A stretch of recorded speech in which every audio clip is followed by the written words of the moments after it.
آپ نے اپنے درس میں جہاد فی سبیل اللہ اور دیگر اقسام کے جہادوں میں فرق واضح کیا ہے، لیکن ثواب کے لحاظ سے ان میں درجات کیسے متعین کیے جا سکتے ہیں؟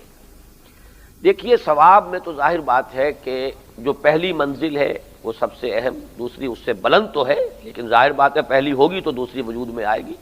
اور دوسری ہوگی تو تیسری وجود میں آئے گی، تو مختلف اعتبارات سے اہمیتیں مختلف ہو جاتی ہیں۔ کس وقت کیا کام آپ کو کرنا ضروری تھا اور وہ کام آپ نہیں کر رہے، تو چاہے کوئی اور نیکی کا کام آپ کر رہے ہیں، وہ آپ کا نیکی کا کام زیرو ہے۔ فرض کیجئے غزوہ احد ہو رہا ہے اور حضور اور آپ کے جانثار صحابہ جو ہیں وہ تو یوں سمجھیے کہ زندگی اور موت کی جو کشاکش ہے اس میں ہے، اور کوئی شخص اس وقت مسجد نبی میں بیٹھا ہوا تسبیح پڑھ رہا۔ تسبیح پڑھنا ہے تو بڑا خیر کا کام، نیکی کا کام، نوافل پڑھ رہا، لیکن یہ نوافل اس کے منہ پر دے مارے جائیں گے۔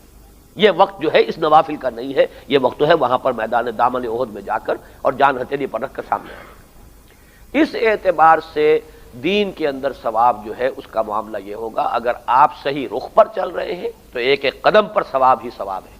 پہلے قدم پر موت آ گئی، جیسے کہ ہجرت کے بارے میں آیا ہے، جو شخص ہجرت کی نیت سے مکے کو چھوڑ کر اور مدینے چل پڑا، راستے میں موت آ گئی، مدینے نہیں پہنچا، فقد وقع اجرہ علی اللہ، تو اس کا اجر اللہ کے ذمے قائم ہو گیا، وہ مہاجر ہے، گھر سے نکل چکا ہے۔ تو اس جامع تصور جو ہے فرائض دینی کا، اس کے ساتھ آدمی جد و جہد شروع کر دے تو ہر قدم ثواب ہے۔ یہ تصور نہیں ہے اور محدود جو ہے صرف نماز روزے میں لگا ہوا ہے، تو میرے نزدیک تو ایسے لوگوں کا معاملہ اور ہے جنہیں دوسرا تصور پہنچایا ہی نہ گیا ہو۔